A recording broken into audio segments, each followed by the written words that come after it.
Welcome guys, gals and non-binary pals to this week's episode of Buffy Boys, your weekly review of Buffy the Vampire Slayer from a queer, literary and feminist perspective. My name is Joel, I'm one of your hosts, and with me as always is my irritated host. Brian, hi. And is irritated nasally. Yeah, and emotionally. And emotionally, but also allergically, hay feverly, and generally just odds with the world. I'm not great in terms of, being outside or indoors. Yeah, and I think when we egg out all the sneezing in this episode, it's going to be about 10 minutes long. Possible. But we are here today. We are hyped. We are pumped. We are jazzed. We are jacked in to talk about Season 4, Episode 10 of Buffy the Vampire Slayer, Hush. Yeah. Get excited. It's one of the lesser known episodes of Buffy. It's usually overlooked, I think. But it's really smart, okay? So what happens in the episode is that actually there's very little dialogue, would you believe? And that's why they call it Hush. Oh, well, that's what we've solved. You can sneeze for 5 minutes, we can do the outro, and we're good to go. Okay, Joe, actually, the title, Hush Little Baby Don't You Cry, is that the reference there? Is it just hush as in like a hush dot like falls, or is it just the general idea of quietness? I think it's actually just like an evocative title. I don't think it's super. I think there's so much layering within the episode itself. Yeah. I think it's just a good title. And it has onomatopoeic qualities to it. It has... I think it has specifically non-verbalness to the word hush, because hush isn't a word so much as it's an instruction, and it feels more like it's done with, and it's very breathy. It's a very breathy word, so it's hush. Yeah. It's actually a word you can vocalize without your vocal cords. I think. I said descending word starts high and goes low, so everything about it, is very evocative for the episode, I think. So a couple of things. We're going to breeze right past the Bronze Banter. Bronze Banter is closed for social distancing anyway, and we're going to do our Buffy and poor midnight gospel. It would have been perfect for this. We'll talk about Midnight Gospel next time. And we're going to do our our Buffy and summary and get straight into this because this is a meaty episode. Sure. Brian, take it away. Okay, so this is season 4, episode 10. It was first aired on December 14th, 1999. Though another place I saw listed as December 21st. Who knows? And here's your Buffy and summary. Oh, and it was written and directed by Joss Whedon. Fairy tale monsters, the gentlemen, arrive in Sunnydale and steal everyone's voices as a cover for the harvesting of hearts. Willow meets Tara at a Wicca group, and together they magically fight off a gentleman attack. Buffy and Riley separately trail the gentlemen to their lair and destroy them. They then have to cope with their recognition of each other. That's actually not too bad. It's not too bad. My feeling is this is probably one of the episode summaries that the editor actually had a look at. Do you know what I mean? Because it's going to be Hush. It's a hard one to fuck up as well, yeah. I suppose. So I suppose, if you've watched Buffy before, you're very familiar with this episode. This is your first time through, as I know it is for some people, this is one of the more iconic episodes of Buffy. The only episode of Buffy to be nominated for an Emmy for Best Writing. Yeah, it's significant both narratively, musically, choreography wise, directorially, acting, etc. It's a real powerhouse, very well known episode. I thought it was okay. It's so good. I really enjoyed revisiting it this time. It's really nice to revisit it in context. Yeah, because I think it's an episode that can very much be taken out of context and thoroughly enjoyed. I don't necessarily think that what's happened so far in season 4 has really informed it a huge amount. As opposed to season 4's other incredible standout episode being Primeval, which I think cannot stand alone, even remotely. I think this episode is the standalone show to a friend, get them into Buffy kind of episode. Yeah, it's so good. It's just it's so tense, it's so well directed, it's so well written, so well acted. Did you know this, Kay? Apparently, for the actors, they delivered all their lines that are spoken. Or that they are unvoiced. They actually had delivered them, but they completely dropped the volume on it. Essentially, they just muted them so that they would have the right wordings with their mouth and stuff. Yeah, and the right stress. Obviously, because as you try to speak, you are going to use your body in a different way. Yeah. Whereas I think if you're just moving your mouth, it's very difficult to look like you're naturally speaking. But apparently there's a point at which Willow is speaking and says something like, I've lost my voice. And if you increase the volume enough, you can actually hear her say it. It's one of the many points that I think is impressive about this episode on rewatch is that you can very clearly make out what they're trying to say, but they're not over enunciating as if they're doing like a lip sync for your life. Do you know what I mean? Like they're just talking, but you can't easily lip read. And just I think I've had a look at the script for this episode as well, and the directions are there, but it really comes to life in terms of how they like. This is theater. This is like they how they perform it, how they use their body, how they convey. Emotion and distress, so okay, well, let's start off then, as we're kind of on it, of just the background and production of the episode. So apparently here's a funny note for you. When they were recording the scene in which they all greet each other at Giles' apartment, where Willow like writes on her note and it looks like she's writing something important and says, "Hi Giles," and he just gives her a very warm hug. Apparently it was very difficult to shoot because they kept stepping over each other's cues, because there was no indication of when you do something, because it was dance essentially rather than acting. So that's pretty cool. Okay, so the background of this episode is that Joss Whedon. So there's a kind of conflicting reports, or not conflicting reports. There's two different stories out there. One is that he was aware that a lot of the reception of his show has been that he has been great with the standout thing, and the kind of quotation marks only worthwhile thing of the show was the great dialogue. So he wanted to prove that he could write something without dialogue to show this. However, any of the actual quotes I've seen of him talking about this episode have been specifically about him feeling like he was resting on his laurels. He was getting bored of himself. It was all reverse shot, communication kind of stuff. You could just put an actor in front of a wall, they would talk, you would have your scene, you'd finish the episode. So he wanted to do something interesting and prove that he could create a tense, scary, exciting episode purely through visuals. The background to this is also that apparently Fox had consistently given him feedback on his scripts that they contained too much visual elements, too many visual elements, and that he should be trending more towards the verbal, easier to shoot kind of stuff. So this is obviously a fuck you a bit with that. Spite is a powerful motivator. Oh, it sure is. So another background element here is that I've read extensively about this episode before today, and I spent about 3 hours last night doing a bit of research. So I'm going to have too much to say here. So I apologize. That's a subtitle for this podcast. Too much to say. Oh, sorry. Actually, I said I have to give Aideen a shout out. My brother. He specifically asked me to, because I just went to his island in Animal Crossing, where I sell my turnips for 617 bells, which is a lot. I did walk into the office yesterday.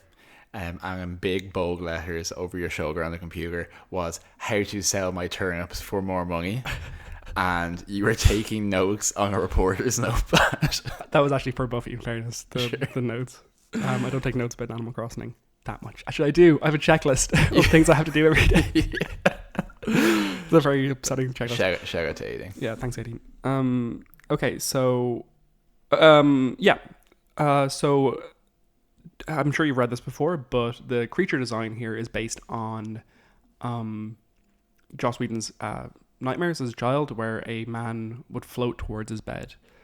So that's very evocative. It's such a classic design. The smooth motion they got. Last night we were saying, God, it's so impressive how they digitally edited out all the dollies that must have been pulling them. Apparently they're also on cranes on wires being carried around.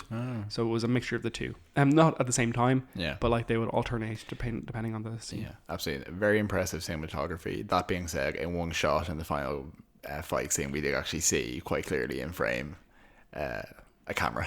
No, you're not wrong at all. So I think in terms of the creature design, I think we can see, obviously Joss Whedon hasn't originated this. I think he's done a very good version of it, but we can see echoes of this in things like obviously the classic kind of Nosferatu design, Grimm's fairy tales, which obviously we'll talk a little bit more about. Things like the Das Kindes touch from the previous seasons.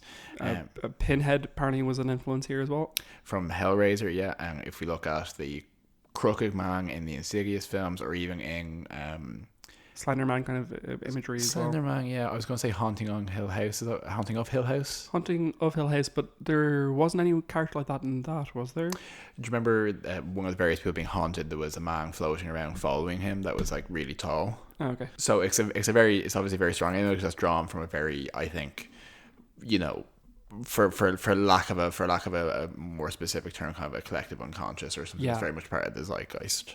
Yeah, and so the Silver Teeth apparently specifically were influenced by kind of like a Victorian horror. The character is quite Victorian looking, and a kind of that industrial with the teeth as well, kind of that ironness. Background of the gentleman. The actors there, who are they, Joe? Yeah, so I suppose one of the most significant actors in that gentleman troupe is Doug Jones, who has been under the mask for a lot of your favorite monsters. He was the Abe Sapien in the Hellboy film, the original. He was The Fawn in Pan's Labyrinth. The Fawn in Pan's Labyrinth.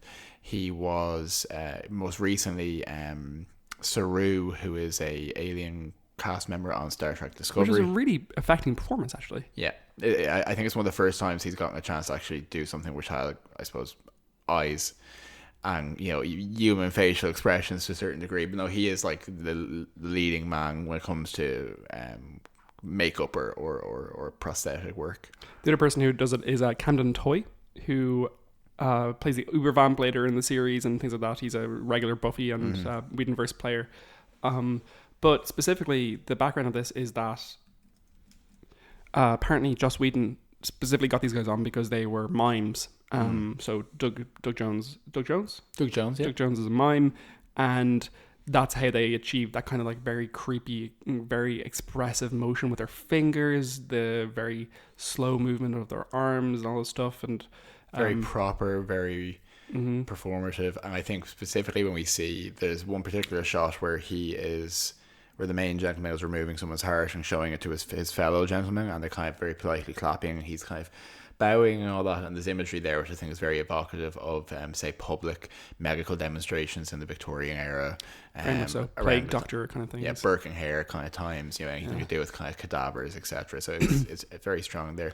And I think also something that's forgotten about this episode a lot is that they are accompanied by helper demons who are kind of look like burnt men in straitjackets specifically. So I think there's a class kind of element there, I think, as well. Just the kind of the workers, or like gathering people up.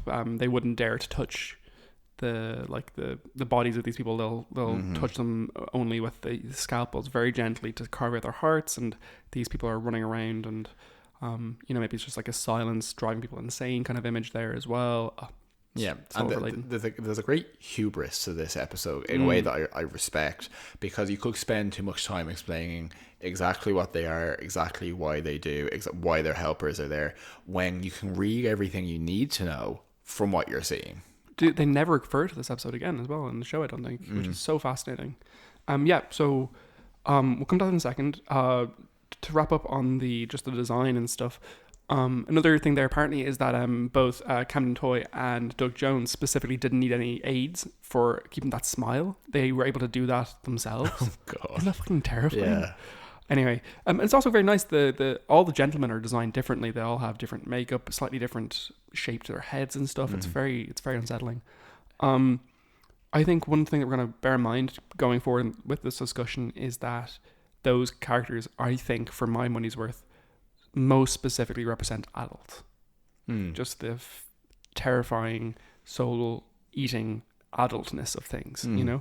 So let's move on with that understanding.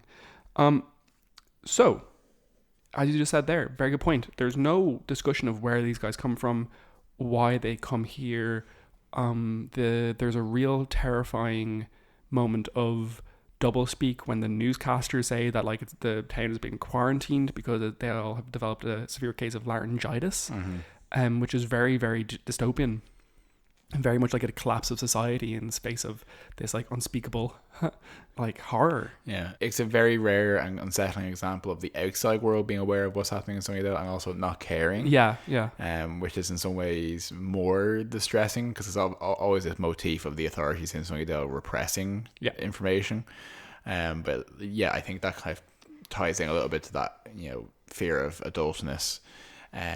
Because there's always that kind of underlying element in these kind of child-led stories where, as we've seen in previous episodes, adults don't believe you. It's not that they're not available. It's just the outside world doesn't believe or take seriously what's happening here. Absolutely. There's also like a kind of a weird, like it's kind of a macro view of the kind of unspoken thing that is of Buffy. In the episode, they kind of say that they come to towns and, you know, they do this. They'll collect the 7 hearts and they'll move on. And you kind of get the sense of that, like, kind of roving terror is something that's unstoppable. And because you can't stop it and because you can't prevent it, that, like, you know, it's a understanding that we all have that it happens. We don't speak about it. We can't do anything about it. It is that kind of, like, it's also there's metaphors of rebellion there, of, you know, once you be preventing people from speaking, from engaging, from discourse, and when you do so, you leave them powerless. Like, I mean, we've spoken so much about the youth speak and the power of language in the show. I mean, like, Buffy the Vampire Slayer without language is Buffy stripped of strength, you know, but not really in this episode, because she doesn't need language in this episode to communicate the youth speak, which is really interesting. We'll talk about that maybe in a bit. So the cause for the gentleman coming, I want to propose to you, and this is something that's been proposed in various writers.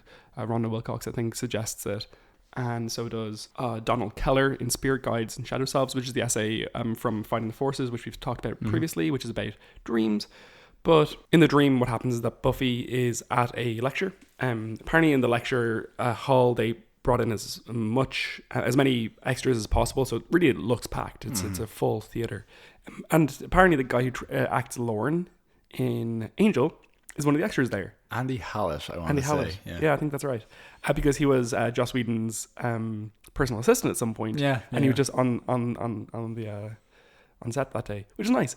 But she's being watched by this huge crowd of people, and Maggie Walsh is giving a lecture on communication, on non-verbal communication, and she asks Buffy to come up to demonstrate for Riley to kiss her, basically, as a mode of which is very, very unprofessional. And I think in terms of this being a significant episode, as we see, I think what is really another one of Buffy's prophetic dreams, and they kind of are very aware of that, and those prophetic dreams often have an awareness of the world, which is obviously beyond her ken or whatever. The fact, as a side note, what Maggie refers to Riley and says, "Be a good boy." Yeah, she's aware at some level that Maggie Walsh is controlling Riley. I think so, absolutely. Yeah. It also plays into the idea that, like, Buffy has been into bad boys, and she's spoken about that. No more bad boys for me, and Riley is a good boy, you know.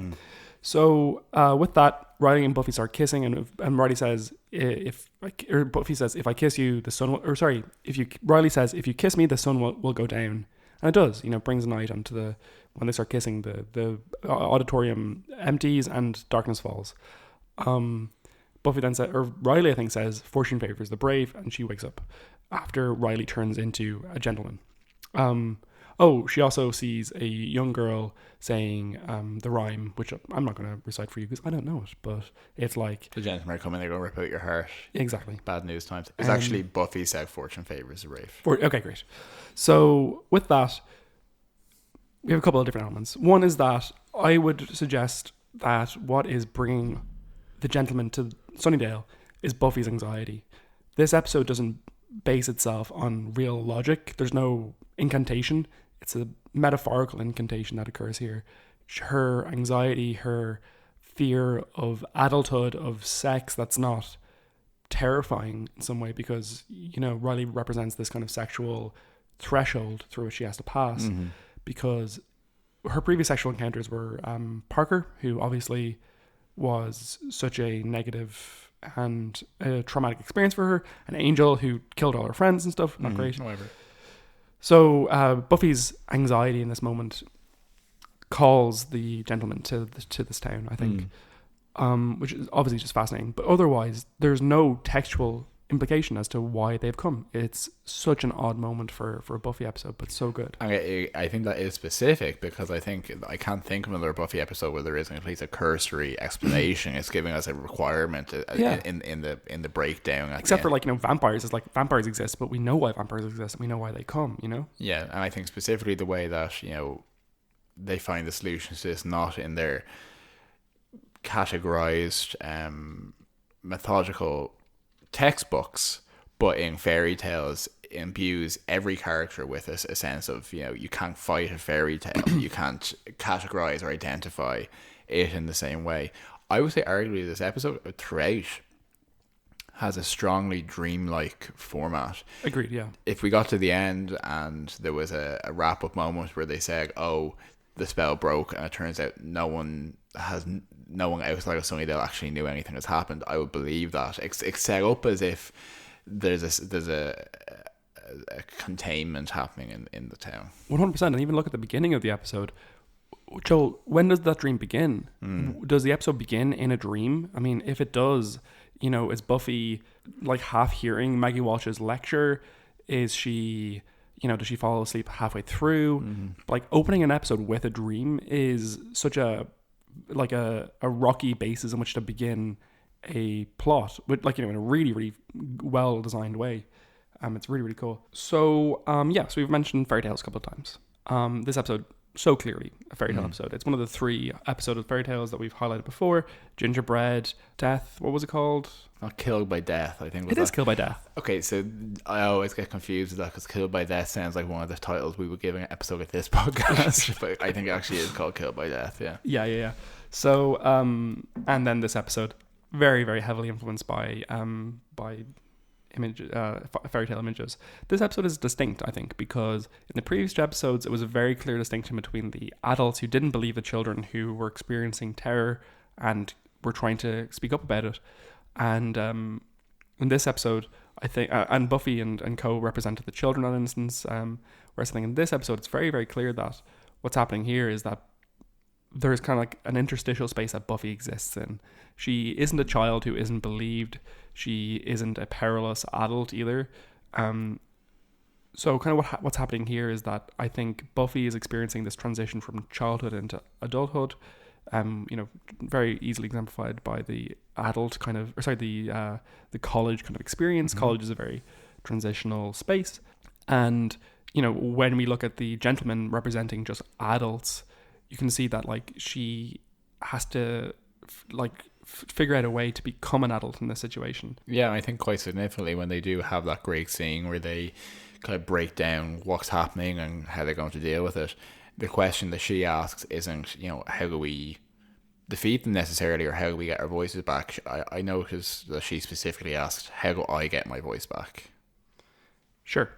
So it's very much her taking the agency and saying, look, and she's very, as we said again, very strategic and very focused and saying, how do I directly engage with this to a resolution?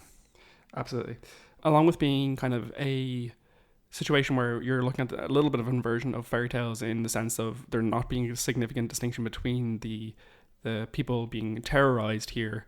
We also have a situation of there being quite a lot of inversion of imagery of a fairy tale.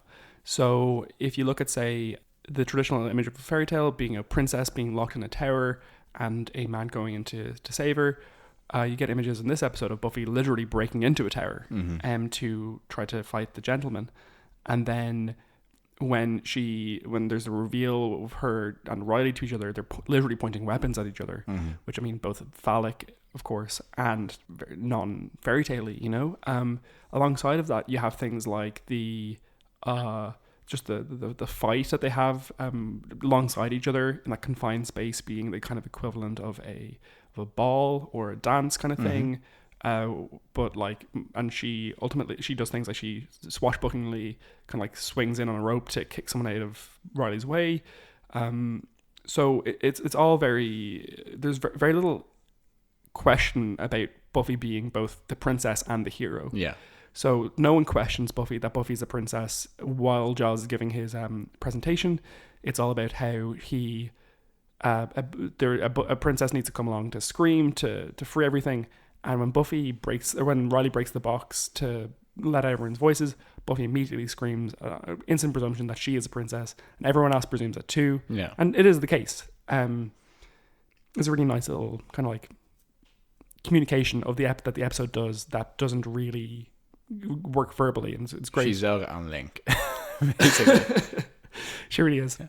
And so I suppose one of the things that is most well remembered about this episode is obviously with it being non-verbal, there's a significant difference in how they communicate in terms of how music is used very extensively to counterpointing, highlighting much more strongly, but also how the actors have to portray the characters and the scenes. And we get a lot of comedy, I think, coming out of this as well, as they try to relate to each other. I think that my favorite joke of the show might be Buffy wanking and then stabbing with a stake. I think that's the funniest image of Buffy Vampire Slayer, maybe. Yeah, so if anyone is unremembering of this particular scene, so essentially they're doing the PowerPoint presentation, or really it's a slideshow, and they're asking how do we defeat them, and she makes a rapid up and down motion gripping some kind of shaft in front of her. And there's some great reaction shots of everyone being horrified, and the last one is of Giles, who's like, what? Yeah. And then she realizes, and then she pulls a physical stake out of her bag, and then she's like, no, I meant like stab them to death. And everyone's relieved. Yeah. But there's a lot of stuff like that, and there's how Giles gets like really worked up and like draws all these little cartoons of how they're going to like pull out everyone's hearts and stuff, and everyone's kind of reacting differently, and even little like emotional moments where when they come together, when Giles can't say anything to Buffy, he just squeezes her shoulder, and she takes his hand, and it's just really, it kind of does say everything in that gesture. Well, absolutely, all that stuff is it's great. It's so well acted. It's so well conveyed. And communication in this episode is not just an issue, it's also hugely a theme. So if you look at, say, at the beginning of the episode, you have Buffy and Riley communicating, and they're kind of dancing around this kiss. They're both trying to Clark Kent themselves, so hide their own identity, and their communication is lacking very sorely. Then you have Xander and Anya, who are basically, Xander's getting frustrated at Anya's misunderstanding or lack of understanding between the private and public communications. She's talking about how she wants to have sex with him all the time, and why won't he have sex with her and stuff like this. Calling Giles's friend Olivia his orgasm friend. It's such a great line. And then you have Willow as well, who's sitting in a group of Wiccas, or what was it? Wanna Blessed Bees? Wanna Blessed Bees. Yeah, who are talking about organizing, cupcakes and bake sales as part of their Wicca group. And specifically, who left their scented candles dripping all over my woman power shrine? Yeah, and they're completely consistent in use of the phrase empowerment in a way that makes absolutely no sense. It's great. But Willow's there saying, well, I'm trying to communicate with these people, saying we need to, and she complains to Buffy afterwards, saying they were saying nothing, basically. She's saying we need to do something that's real, and trying to communicate through that fray. So all three characters are experiencing issues of communication through the beginning of the episode. And one of the things that Joss Whedon said of the episode is that sometimes language gets in the way of communication. Because when they take away language in this episode, the characters start communicating a lot more effectively. You have Buffy and Riley, instead of dancing around each other as they have for 10 episodes now, they meet in the streets, they show affection for each other, and they kiss in a really beautiful musical moment as well. The music in the episode throughout is stunning. There's lots of really tense violin string instruments and some really playful wind instruments. But the Buffy and Riley theme is really, really beautiful in that moment. It's really worth noting. And then you have Xander and Anya. Basically, Xander thinks that Spike has eaten Anya because he's drinking from his mug of refrigerated blood, chill blood, even though he likes it at 37 degrees. So I'm not sure about that. He also likes it with Weetabix in it sometimes. He does. Weetabix is a reasonably okay breakfast. Anyway, so that's fine. But Xander thinks that Anya has been killed by Spike, and he goes and he starts punching Spike out. Anya's very impressed by this, and instead of having difficulties in communication, she just kind of mimes at him that she wants to dick. Yeah, but I think what's great about that is that like her communication doesn't change. Yes, she is just as she finds a way to be inappropriate without speaking. And I think actually one of the useful things with the episode is like we've talked a lot about how the youth speak is such a useful weapon and tool that the good guys quote unquote have, but I think what comes out as a theme towards the end of the season in Primeval is that while these certain manifestations of your power, your ability, can be really thematic and can be really structural, the power itself is unformed and comes from within. Yeah. And it's always there. You can't take power away from someone. So the fact that they're essentially, and their nature is still able to come through and adapt, even without what should arguably be the obvious weapon or power taken away from them, which is their ability to speak.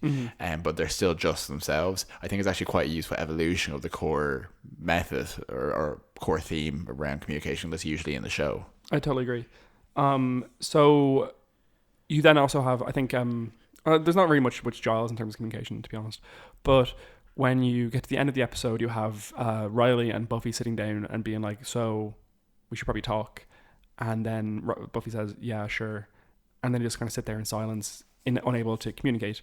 It's very uncomfortable. And this whole episode really is prophetic of Riley and Buffy's relationship overall. They work well together. They're affectionate towards each other, but they don't have the method to communicate to each other, and it's not going to work out.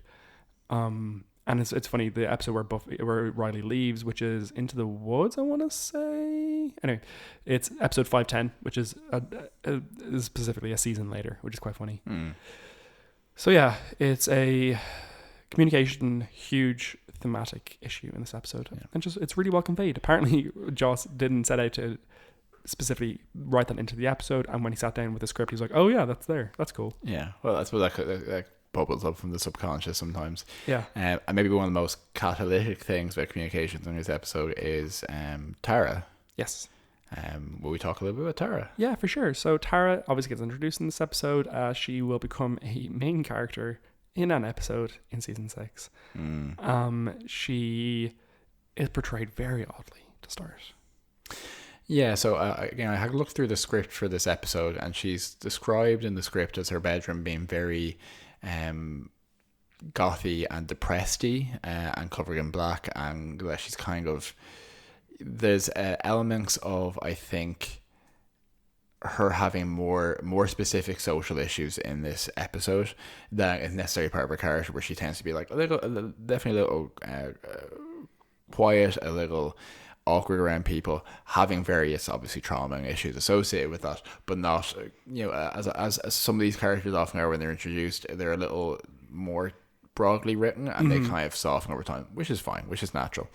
But as she essentially introduces a very interesting element to this episode, where because she is not normally a very outspoken person during the voice world, she is more easily able to navigate the situation while everyone else kind of falls to pieces from not being able to speak. And it's this burgeoning connection she has with Willow by identifying Willow as someone who is actually empowered. A very interesting note where she talks to Willow when they kind of recognize that they both are actually witches, that Willow reminds her of her mother, who also was very powerful, and who we find out later was ostracized by the men in her family for this.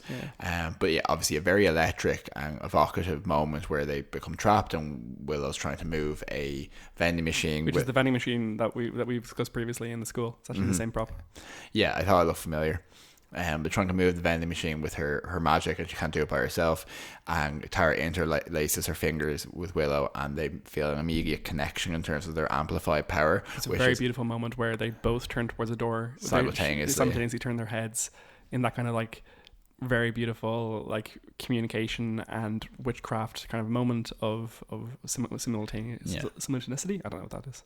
Simultaneousness. Okay, yeah, sure. But what I will say is, as two queer people sitting down to watch this in 2020, we look at Tara and Willow together, who will eventually have a significant romantic relationship together, and it is textual. It is obvious from the first moment. Apparently, the actors weren't approached until 2 episodes later to say that their relationship was going to become romantic. And while that scene was written to be more sensual than it was to be like specifically sexual, at the same time, I mean, it was probably played, like, you can't do that. Like, the way that they're looking at each other, there's no hiding from the fact that it's, I mean, like, even the metaphor in it, we can communicate with each other non-verbally because we have a shared experience, that we have a shared connection that we don't quite understand. It's and beautiful. I suppose it's just because all of these themes whether intentionally or unintentionally, are shared, and that when you do have a strong connection with someone in that way, you're sharing a power that in a way that a conviction that is intoxicating, that is amplified, that is in tune, and they are in tune in a way that is productive for them, whereas Buffy and Riley at times are too similar in a way that's actually running just like in parallel to each other, but not necessarily maximizing. Apparently one of the reasons that Tara gets written into this episode is both Tara and Olivia were introduced because they both can represent a childish fear of these kind of characters. So two of the more effective scenes in the episode being Olivia looking out the window when the gentlemen are wandering around and seeing a gentleman in the distance, and in a very, very beautiful moment, having a gentleman pass right in front of her window and looking in at her. It's eerie and terrifying. It's incredibly effective. And then Tara running away from the gentleman then, which I think I think Tara very much plays the role that Willow originally was meant to play, her non-empowered, non-confident self, because Willow has gained so much confidence now. You can't really see a terrified, blubbering Willow trying to deal with this anymore. She would do something, you know? Yeah, and I think she does. She does, yeah, absolutely. And I think there's a very interesting element where if we think of how disempowered... Not just a blubbering, being scared is a bad thing at all. Sorry, that sounded bad of me. Come on, please. No, just that like there are different ways of reacting, and Willow's at a different stage in that journey. Yeah, for sure. And I think she has felt, within character, she has felt restrained by how afraid and how emotionally she's reacted to things, and how she hasn't in the past been as action orientated as Buffy is. Yeah. And I think most recently she hit a nadir there with God, what's his name? I've already forgotten him. Oz. And feeling so disempowered by that. So when Tara comes along and is arguably a more, I don't know the word I want to use here is submissive, but let's just say just the quieter person in the relationship, the less outgoing person, but she does specifically position herself in a slightly submissive relation to Willow by saying, you're so powerful, you're so impressive, I'm happy to help in whatever small way I can. Rightly or wrongly, that is how she presents it. For sure. I think Willow is slightly taken with that, and with being the person who has the confidence or leads the conversation. And she will be going forward. Yeah, so I think that's a very specific shift. Yeah. So speaking of that that moment where they move the vending machine to block the door, this episode is full of fascinating threshold imagery, which is of course a fascination of Rhonda Wilcox. That's why we've talked about it so much in the show. I also love threshold imagery personally, because it's fascinating just in terms of state changes, both metaphorically and physically. So in the episode, in terms of metaphorical state change thresholds being crossed, you have Buffy and Riley crossing significant romantic sexual threshold, and Buffy crossing threshold into adulthood to some degree, and Willow and Tara crossing a threshold together into a queer space, I think. But you also have very fascinating physical threshold crossing, because you have Willow and Tara specifically blocking the threshold together in an act of solidarity to prevent their own potential. I hate to bring it into it, but visually, I think the language of the gentleman is very sexual assault-y, very rapey, to be honest. Well, if we take the specific instance we actually see of them killing someone, they hold the henchmen hold a guy down, and then the gentleman takes out a scalpel and kind of very disgustingly, with one very disgusting plunging sound, puts it into his chest. He can't scream. He is metaphorically calling out in what should be a very populated place, and no one's helping him, etc. So I think that is the moment the episode turns from, oh, this is a slightly humorous, magical thing that's happened, into you realize the sinister terror of it.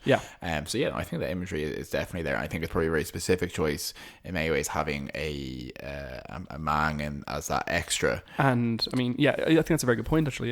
Because one of the brilliant things that Alien did was bring the horror of pregnancy to men in some ways, or to the male body. I think the same thing happens here. So with that, you also, along with the gentleman expressing that kind of threshold crossing in terms of the rape imagery, because that is a crossing of a threshold physically is the intrusion into the body. You also have them consistently just floating through doors, which is obviously, and knocking on doors to have people come out, and that brings someone to a door to have them kind of be part of their own demise is a method of kind of like reducing hope and all this stuff. It's very fascinating. But yeah, they're physically floating through threshold, ignoring it, where vampires are so specifically stuck at a threshold. Very much emphasizes their position as this kind of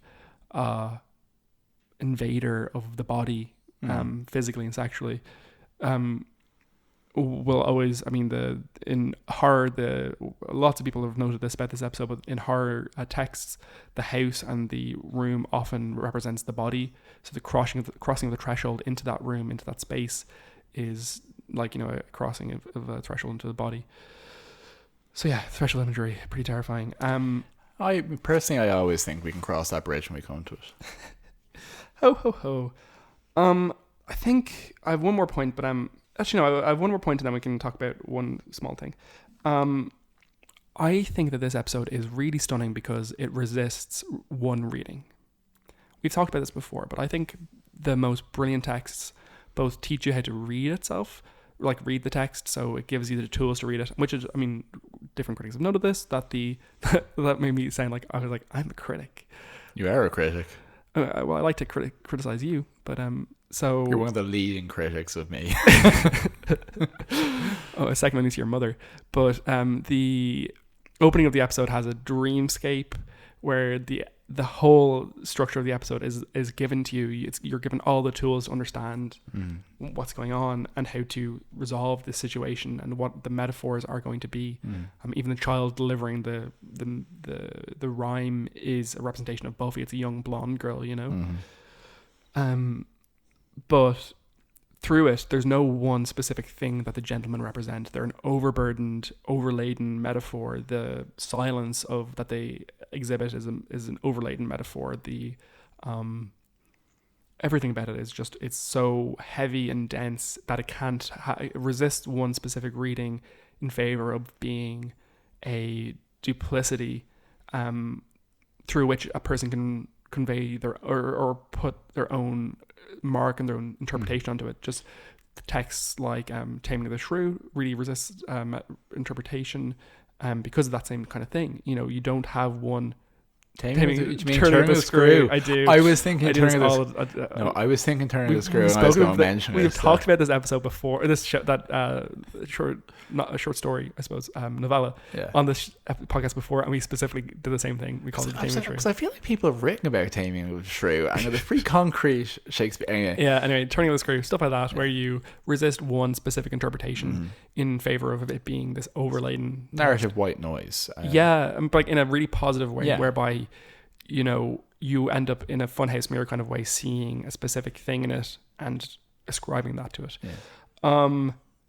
Okay, let me leave you critically with this really, really beautiful little piece of writing by Sarah E. Squire from the essay Whose Side Are You On Anyway, which is the fairy tale essay that we've talked about, and this is going to be the last episode that we talk about from this essay, so I think it's appropriate. The very real monsters of Buffy are not the figurative creatures of fairy tales. They do not stand as symbols of things. They are things. While interactions with these monsters often aid Buffy's growth and development, the monster is not meant to translate psychic realities onto concrete images, characters, and events. The didactic use that Buffy makes of fairy tales and of fairy tale materials is not, as this look at these 3 episodes has shown, a simple process of translation. Instead, Buffy inverts the traditional didactic dynamic of the fairy tale. The perceptive reality where a child replaces the all-knowing storytelling adult. The gullible adult replaces the naive child in need of instruction. The monsters cannot be defined and declawed by being called metaphors, symbols, nightmares, or childish misunderstandings of the adult world. They are real, and it's Buffy's understanding of their reality that allows her to navigate her world, to negotiate the complicated intersecting categories of child and adult, and to begin her own transition into her own category of Slayer. And over the podcast audience, falls a hush. Yeah, and the whole bus clapped. Okay, so one last thing to talk about is just the reputation of this episode. Like, everyone knows it, everyone loves it. It was also nominated for an Oscar for an Emmy for the best cinematography. The cinematographer for the episode was Michael Gershman. He also did other things. I think he specifically did the cinematography for The Deer Hunter, which is obviously a visually great movie. But yeah, what's your like kind of like cultural milieu of the episode? Yeah, I think it's one of a number of episodes that people remember from Buffy specifically because I think they represent what you can do with television, what you can do with format. I think Buffy is one of the great shows for, you know, we have shows that do clip shows and musical episodes, etc., but they're kind of awkwardly crowbarred into the show. But with Buffy, I think they show that you can express the same thing through different media and different formats and achieve things that you couldn't do otherwise. I think with this and with Once More and Feeling and things like that, they do it in a way that actually not only achieves everything a standard episode can do, but actually expresses something you couldn't express with a standard episode. Yeah. And both of those episodes I think are built very much around communication and how to express something that can't be expressed in a standard way. And I think it challenges the audience to engage with it a certain way and challenges everyone involved. So I think it's to be honest, I think it's a representation as television as art, you know. Totally agree. I got a little bit blown away watching this episode yesterday. I was like not expecting to really see it with fresh eyes. I did. I fucking loved it. We laughed a lot at it. Like, we did. It was very funny. Yeah. Reputationally, it's like it is such a burden of being the episode of Buffy where no one talks. And the brilliance of Buffy is always that instead of it being resting on its laurels of a gimmick or a thing that it's doing, you know, in other shows you have the musical episode, and that's interesting because it's a musical episode. With Buffy, the musical episode is about her dying, and her dealing with starting point, not end point. Yeah. Dealing with the grief of what's happened to her, and additionally, lots of brilliant humor in Once More Feeling. In this episode, you express so much and so much beautiful imagery through this really simple conceit. It's brilliant. In a very similar way, I think people look at fairy tales as being really simple stories, as if their simplicity is a badge of low quality. Mm-hmm. And with this, I think it shows that I've said this before. There's a reason why these fundamental concepts, though often used, are so often returned to, because they're solid, they're evocative, and they're tied very fundamentally to who we are as people. Yep. And if you use them well, you can talk about anything while talking about nothing. Yep, pretty much. It's great. Okay, Buffy Bits. I think we've kind of gone through a lot of them. So a little bit of news from the Buffy sphere, which I think is relevant to this podcast. But J. August Richards, who plays Charles Gung on Angel, last week came out as gay. He's playing I believe he is playing. So glad he's such a handsome guy. He is playing a character on a show. He's playing a gay character on a show called Council of Dads, which is about many dads who come together to raise someone's child after their friend dies of cancer. Normal. But he said that he felt that, you know, by playing a gay character, he wants to be true to himself and true to the fans by saying, look, I actually do have direct experience with this. But I think it's significant because this member, obviously great for him, great for people to be gay, love it. Member of the Whedonverse, yeah. But remember, it's for so long after they were kind of on the show to actually come out is fairly unusual. So congratulations. Here's a couple of Buffy bits for you. Apparently the Buffy scream at the end of the episode, that's not Sarah Michelle Gellar. They dubbed that in, which I thought was very interesting because they could have used a very like picturesque or very like interesting scream, but it wasn't. It was very vocally powerful, but it was very unspecial. It was really good. I thought it was a very interesting idea. Did you catch the scene where the people are reading from the Bible all together when they're walking through past the espresso pump? Because it's Revelations 15:1, was it? Yeah. So I didn't write down the quote because I wouldn't. But it's Revelation. Because there's only one revelation, there's not multiple revelations. And B, that is about the 7 angels and 7 plagues coming into like the end of the world, basically. And of course, in this episode, we have 7 gentlemen, and they're collecting 7 hearts. So totally appropriate. Oh, and this is the last episode in which Riley. This is the last episode in which Riley appears as a guest actor, because next episode he's going to be in the main cast, And the next episode he appears after he leaves, he returns as a special guest. Oh, very good. There's a little note for you. I think that's kind of all the huge Buffy bits I have because, Yeah, I think we cover a lot of it there. I suppose in terms of death count, we obviously have the myriad gentlemen whose heads explode at the end of the episode.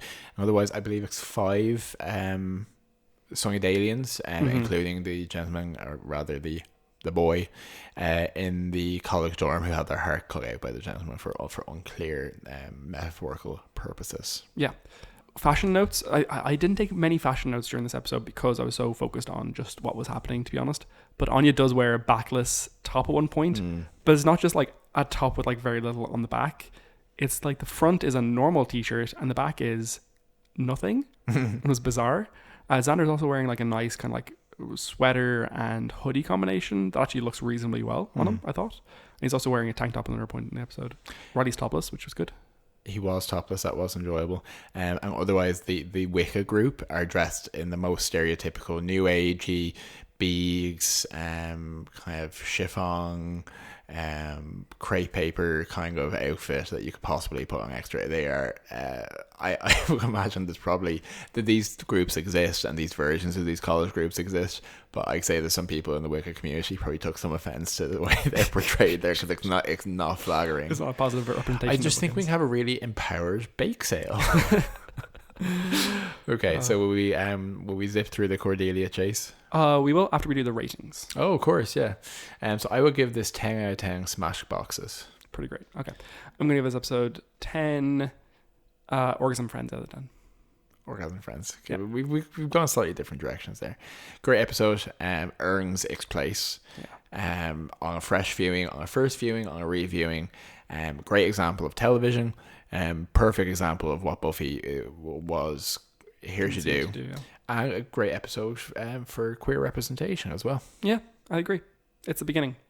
And a very feminist episode as well. I think so. So it really hits all our boxes. Okay. Smashes them. The Cordelia chase. This episode was Parting Gifts.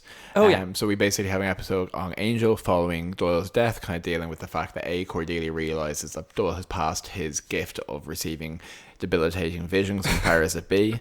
And she does a great bit of acting work where she goes for an audition. She goes for an audition for an infomercial around stay and be gone, and she's meant to be a happy housewife, but she's first crying about Doyle, and just like weeping through, you'll be so happy the wine has disappeared, and they're like, that's an interesting note, could you try something different? And then she gets a vision and then starts screaming, red wine, stings, and you're like, okay, we'll call you. Yeah. So it's mostly just about that, about kind of expanding on how she feels about Doyle. It's a relatively complex episode because there's a few guest stars which are overdeveloped, I think, actually, for the amount of time they're on screen, but not unpleasantly. But basically processing the fact that he's dying and feeling that she's being burdened with this, and then specifically coming to the realization that it's a gift, that it was the only thing that Doyle had to give and he entrusted her with it. Yeah. And again, it's with her taking the drawing of the first vision she had, which was just like a grey blob, but which eventually helped her be saved at the end of the episode, and frames it and says there'll always be a part of Doyle that's in the office, and kind of comes to terms with her new role in the team. And then very significantly we have immediately Doyle is replaced by Wesley Wyndham Price, rogue demon hunter. The dynamic is immediately so much better, to be honest. He's basically a cup price British version of Angel, wearing a pleather jacket that's too big for him, and trying to hunt down the demons, but does eventually, like, he takes a punch for the first time, actually hits someone back. He's taken the first steps towards being more than the villain, essentially, that he was in season 3. Truly. But the three of them together having breakfast, Angel cooking eggs on his cast iron skillet, at the end, it's like, this is a very solid dynamic, which I think does carry the show for the rest of the 4 seasons, of course, up until they have a massive falling out and don't talk to Wesley for a year. But that's down the road. So I thought it was an enjoyable episode. I would give it maybe a 7 failed feminist gestures. Yeah, it was for 7 failed feminist gestures as well. Like, nothing much to it, but super enjoyable. Good acting, and the plot was actually perfectly fine. And Cordelia kisses both Wesley and Angel separately to try to pass on her powers to them, which is really tried to infect them, essentially. She's a I was going to say bug spreader. Bug sprayer. Yeah. Bug flinger. Anyway. So, yeah. And the next episode in Buffy is Doomed. The next episode in Angel is some episode. Who knows? We always find out as we go. Oh, actually, no. The next episode is Somnambulist, and it has a young Jeremy Renner in it. Oh, sure. Fuck. It's also where I learned the how acoustic works Somnambulist. That's good. So yeah, I think that's everything. That's Hush. Probably a slightly longer episode this week, but probably saw that coming. So as always, thanks very much for joining us. Thank you. I hope you enjoyed it. If you did, tell your friends, tell your terrifying Victorian heart thieves, and stay safe, be happy, drink some water, and we'll see you next time on Buffy Boys. On Buffy Boys. Yeah. See ya.